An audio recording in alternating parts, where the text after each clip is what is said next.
Hello, welcome to this video. In this video is a response to a viewer was saying that he was trying to make a kilt and it kept looking like a skirt. And so I thought it would be interesting to talk about what I would consider the main differences that make a kilt just a different garment. Because, technically I would consider a kilt a skirt, but just a specific type of skirt. So, hope you enjoy, and thanks for watching. Wait, no, that's what I say at the end. Please join me in this journey. I've said that before. Anyway, let's just get started. Okay, so the first thing I'd like to talk about is length. So here's a catalog that sells kilts and Celtic stuff, and here the guy wearing the kilt comes to around the knee, and the girl wearing the tartan skirt, it's much shorter. Here is also a kilted skirt that's much longer, and here's one that's even longer, and then here's some like mini kilts that are much shorter too. So there is some debate about how long a traditional kilt should be, and the older concept, as far as I understand, is like to the top of the knee, maybe a little shorter, but mainly to the top of the knee. You can see, the reason why I said maybe shorter is you can see old like paintings or photos of kilt wearers that are wearing it above the knee for like practical purposes. But people generally agree on either the top of the knee, the middle of the knee, or the bottom of the knee. Some more contemporary people will choose to have their kilt go below the knee. So like an example of that is 21st Century Kilts by Howie Nicholsby. He says that Queen Victoria wanted the kilts to be shorter, so she told everybody to wear their kilts shorter. He's the only person I've ever heard say that, so I don't know. But a lot of times you'll see people wearing utility style kilts longer than the knee. But overall, if a kilt is not within that knee range, it can look more like a skirt. Okay, so the next thing I'd like to talk about is pleat size and depth. So, first of all, for a skirt to qualify as a kilt, it has to have pleats. And second of all, the pleats always go in the back. You may see people wear it where there's pleats in the front, but that's just wearing it backwards.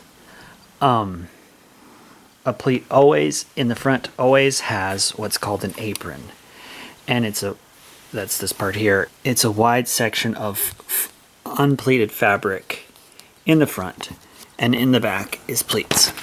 Okay, so with that out of the way,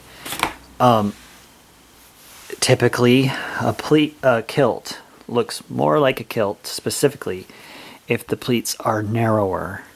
So this is a kilt made in my family tartan from the Welsh Tartan Center in Wales, and I think these pleats are a little under, maybe a little over half an inch wide. If you get much wider than an inch, then it can begin to start looking more like a skirt than a kilt. But that's a really gray area. Here is an example of a tartan skirt that I had before I really knew much about kilts, and you can see this is 2 to 2 inches or 2.5 inches wide or something.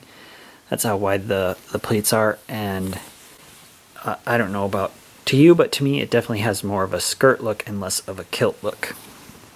So the other characteristic is the pleats typically are deeper. So as you can see, as I put my hand in the pleat, it covers up almost all my fingers. And when I bring back this tartan skirt, the depth of the pleat is only about an inch at most, maybe more like 7/8 of an inch, and so there just is almost no depth at all. One variation on the width on this part that I'm talking about, the width and the depth, is a box pleated kilt, which here's a box pleated kilt that I made. And when you make a box pleated kilt, the pleats are typically wider. So these pleats are 2 inches wide, but you probably wouldn't go much more than 3 inches, I think. And as you can see, the fabric makes this box shape, and so the depth is also kind of shallow. You can get box pleated kilts where the depth, it goes deep on one side, and that's typically referred to as a military pleating, or military style, or military box pleating. And that is where on one side the pleat is shallow, and then on the other side just a ton of fabric goes in, and then the next box pleat starts over here on the right. So it does make a deep, hopefully you can see this well, it does make a deep pleat, and that's one style. But this style of box pleat is traditional way to pleat a kilt, but it does sort of break that guideline of narrow and deep being more kilt-like. I hope that made sense. One thing I do want to add about the issue of the width and the depth of the pleat is that utility style kilts tend to be outliers in that, as you can see, the pleats are wider and they're not very, that's a little better. See, the pleats are quite wide and not very deep. So utility style kilts do break with what I was saying about the pleat width and depth, but I think what keeps them from looking more like just a skirt is the pockets, and they definitely do still have a front apron. Although some utility style kilts, particularly Stumptown kilts, have a very narrow apron. But according to the person that I learn a lot from, Robert MacDonald, I think he lives in Vancouver. He has a YouTube channel I'll link below. But according to him, if you get the front apron, let me pull that back up. If you get the front apron to be much more narrow than halfway across the front of the body, then it starts to look like a tartan skirt. And you know, that's something some people may dispute, but that's just one perspective. Okay, so I think this is the last thing I want to talk about. It's whether or not the pleats, you have crisp pleats. So a big factor in that is the type of fabric that you use. So this is the first kilt I've tried to make. I just got fabric and did it. I didn't have any, I didn't do a lot of research. And this is cotton. So the problem with cotton is that it doesn't hold a crisp pleat very well. And as you can see here, I made my pleats super wide and pretty shallow. I'm just laughing at how much I've learned and changed in my perspective since making this. But since it didn't hold the pleats, I went down each pleat and sewed it into place to try to keep it more crisp. So in this photo of this tartan skirt this girl's wearing, yes, the fabric is, yes, the pleats are in the front, but as you can see, they're wavy. They're not crisp. So if you're trying to make a kilt out of a soft fabric like cotton, you may have to sew down the edge of each pleat. Otherwise, when you fold the pleats, they'll look wavy and probably look more like a skirt compared to, see, this is wool, or synthetic fabrics work well often to make a crisp. Like this box pleat kilt is synthetic, and you get nice crisp pleats. This is acrylic. There's a fabric called polyviscose, and that holds crisp pleats, but that crisp pleat really makes a kilt look more like a kilt than a skirt. So, oh, there is one other thing, a small detail. As far as I know, kilts always close on the right hip. And so often if you see a tartan skirt, it will close on the other side. And often tartan skirts will have smaller, narrower buckles and straps.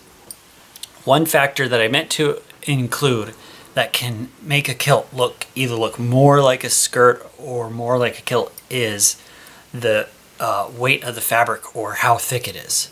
So typically people make skirts, or skirts for women, tartan skirts, out of a lighter, thinner fabric, and that's definitely the case with this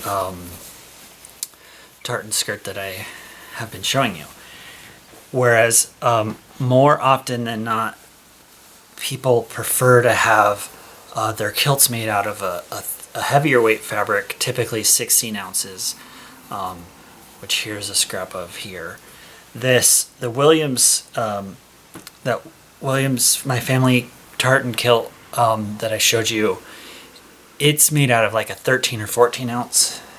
And I don't know what this tartan skirt is made out of, but it's even lighter than that. So that's another factor to consider if you're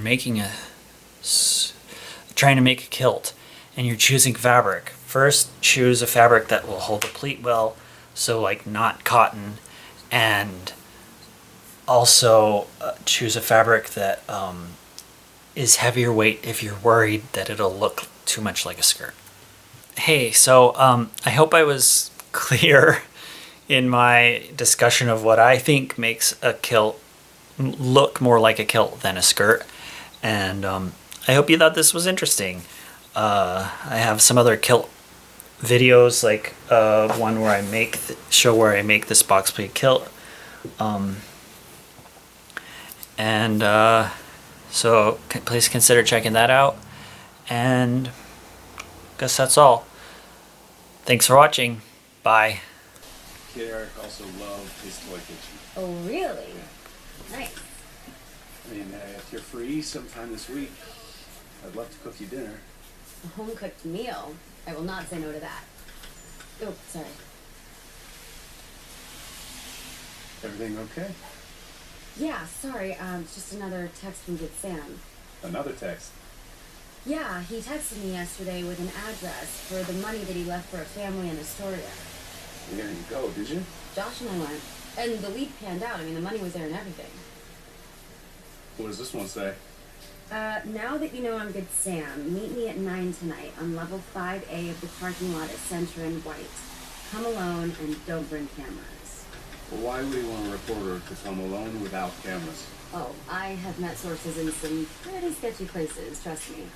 Yet still, somebody who gives away this kind of money would either want to keep it completely quiet or meet you someplace safe for a proper interview.